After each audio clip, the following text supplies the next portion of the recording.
Моя задача заключается в том, чтобы все выглядели в кадре хорошо.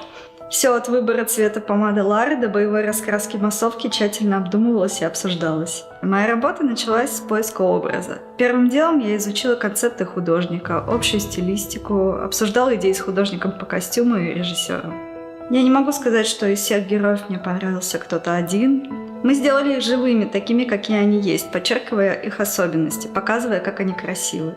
Те, кто работает в ведомстве, привыкли к дисциплине и правилам, их волосы зачесаны и убраны. Даже огненные кудряшки персонажа Вероники собираются в высокий пучок.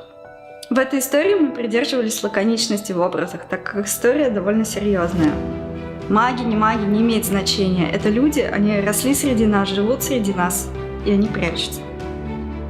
Было очень нелегко, так как все очень быстро менялось, но мне кажется, именно это вносит наших героев в жизнь. Грим главных персонажей отражает их состояние, особенно это видно в Ларе. Ее образ продумался дольше всех. Это интересный персонаж, очень близкий мне. Мечтательная и добрая, сильная и умная. Мы сделали ее прическу воздушной, а макияж естественным. Лишь подчеркнули губы, сделали на них акцент. Образ менялся от дерзкого до нежного, пока мы не нашли компромисс. Мы продумывали и сделать ей веснушки, и сделать из нее роковую красотку и просто милую нежную девушку. В финальном образе мы это все сочетаем. В фильме мы будем видеть, как меняются персонажи снаружи и внутри. Они будут напуганы, взволнованы, радостны, влюблены. Их поступки будут хорошими, плохими. Но я не пыталась подчеркнуть это гримом.